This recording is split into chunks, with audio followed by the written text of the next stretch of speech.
Hey, good afternoon, everybody. This week we are having our third and final installment in our series on using reinforcers in our dog training and how to get more out of it. This week we're doing looking at some details around how to deliver reinforcers to your dog. Okay, so we'll cover again, and this is going to be a review for those of you who listened the last 2 weeks. What influences the effectiveness of your training reinforcers or rewards? Then we'll talk about how to reinforce and what parameters related to how you give reinforcement affects your training. Sorry about that. Jasper has something to say in the background. And then we will go over an example with Pancake doing his toothbrushing training.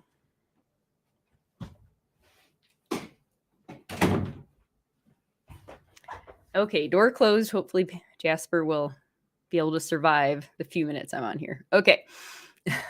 So here's our review quickly of reinforcer effectiveness. What should you be thinking about when figuring out how to get the most out of those training treats or toys, whatever it is you're using for positive reinforcement in your training? Remember that the delay to reinforcement, that's the delay between the behavior and when you give your dog the reinforcer, matters. And in general, you want to get that reinforcer to your dog as soon as possible, ideally within a second or two after the behavior. Their preferences. This is always a fun topic. I kind of enjoy exploring. These things change day to day, even within a training session.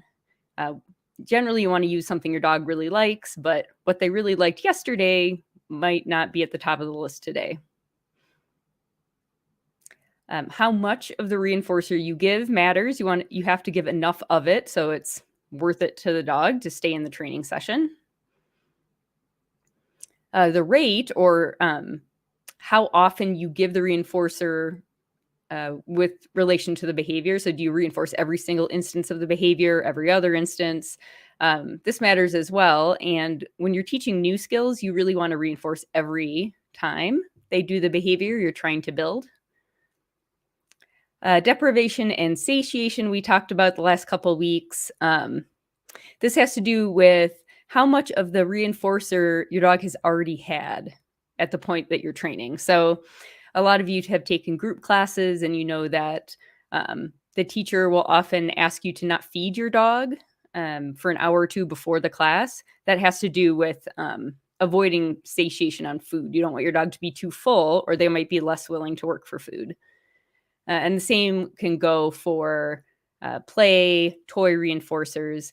And remember that satiation and deprivation are in play within the training session as well. So last week we talked a little bit about how varying the reinforcers you're using within a training session can decrease the risk of a dog becoming satiated with regard to a particular reinforcer. So that can make your session last longer. So variation I just mentioned, that can help keep your dog interested and engaged for longer. History with the reinforcer. It might be difficult to try to reinforce your dog's behavior with something that normally they get for free. We're going to talk about this today. How you give the reinforcer can make it more or less valuable to your dog. And then novelty. If you have something new, or at least something that your dog hasn't seen in a while, you get usually a temporary boost in value. All right, so let's talk a little bit about how to reinforce. Okay, where you give the treat or the toy matters. Remember that we talked about when it came to muzzle training a couple weeks ago, how giving the treat in the muzzle was helpful because that's where you want your dog to stay with their nose in the muzzle while you put the muzzle on. So that's an example of using your reinforcement location to keep the dog where you want them. You can also deliver your reinforcer in a location that helps you set up your next repetition. Actually, I'll go through the slide first. Is there a way you can deliver a reinforcer that makes it more valuable to your dog? Some of you have dogs that are kind of athletic or active. They love to either chase things, catch treats in the air, chase a ball, chase a toy down the sidewalk, or a treat down the sidewalk.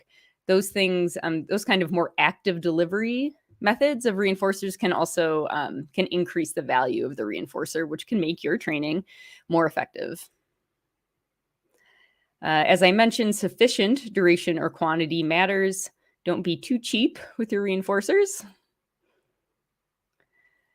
And I mentioned this last week as well. If there is a way for the behavior you're training to produce direct access to the reinforcer, then that can often speed up training, or it can speed up training. I shouldn't say often. I don't think there's a lot of data on this. As far as I know, when it comes to dog training, there's some with regard to human training, human behavior.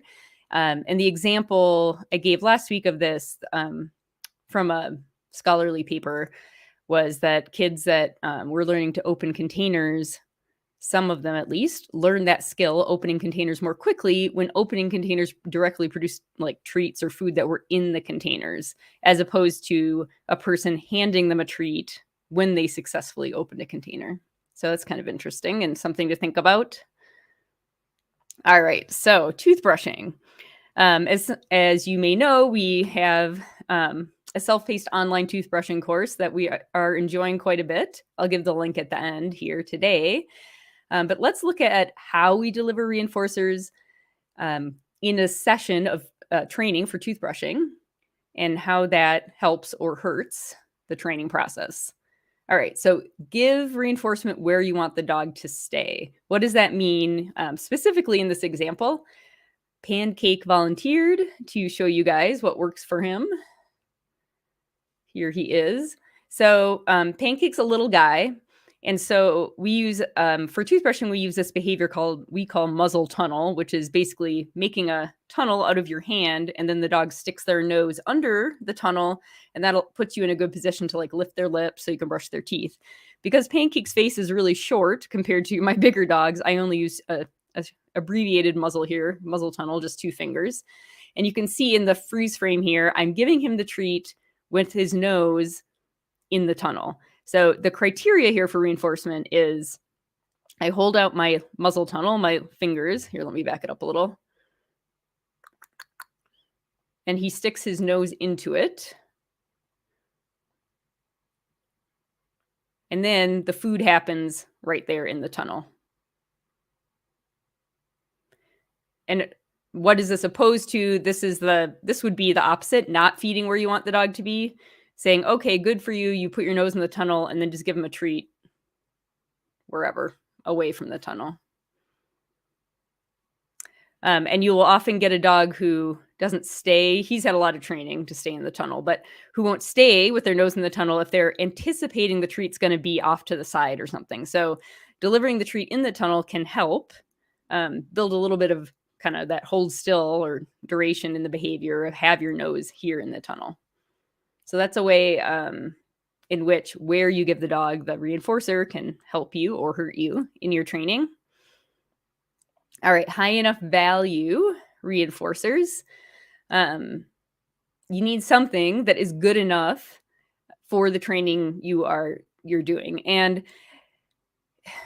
just because your dog will eat something, like they like it well enough to eat it, doesn't mean it will be high enough value for the training you're doing.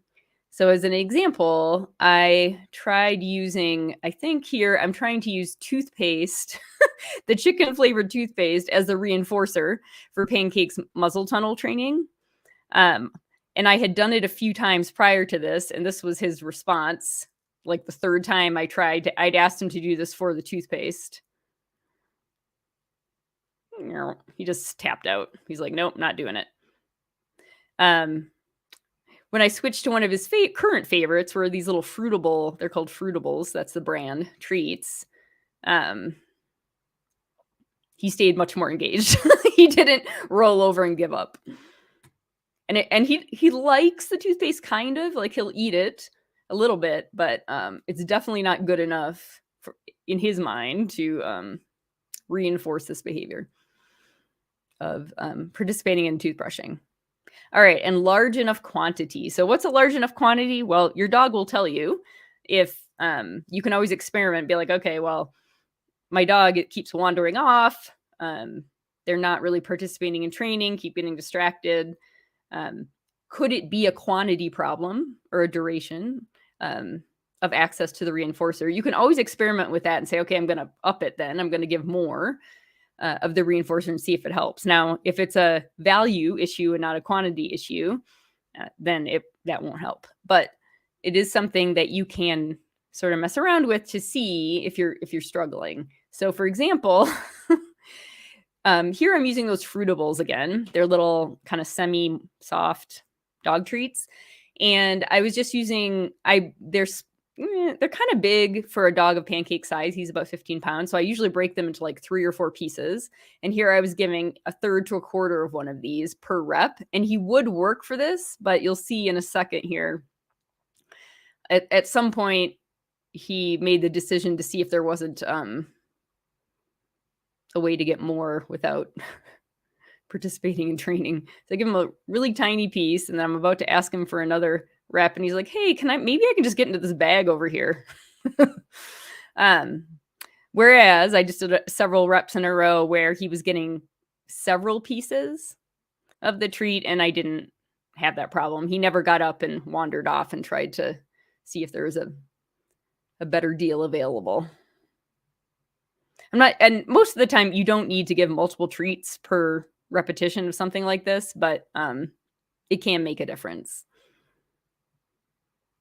He certainly enjoyed it when he got multiple treats. All right. So I hope you guys found this helpful. Just another reminder about how you deliver those reinforcers and how it can make your training session more effective, more successful, or more frustrating, depending on what you try to do with the reinforcers. At the bottom here is a link to our toothbrushing course, which you saw some of the training that we do with Little Pancake in the previous videos.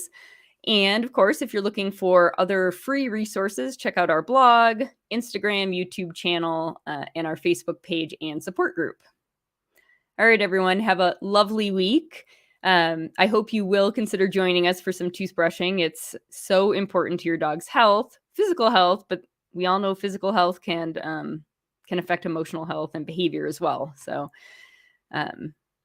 please do consider joining us if you are not brushing your dog's teeth. All right, everyone, I will see you next week.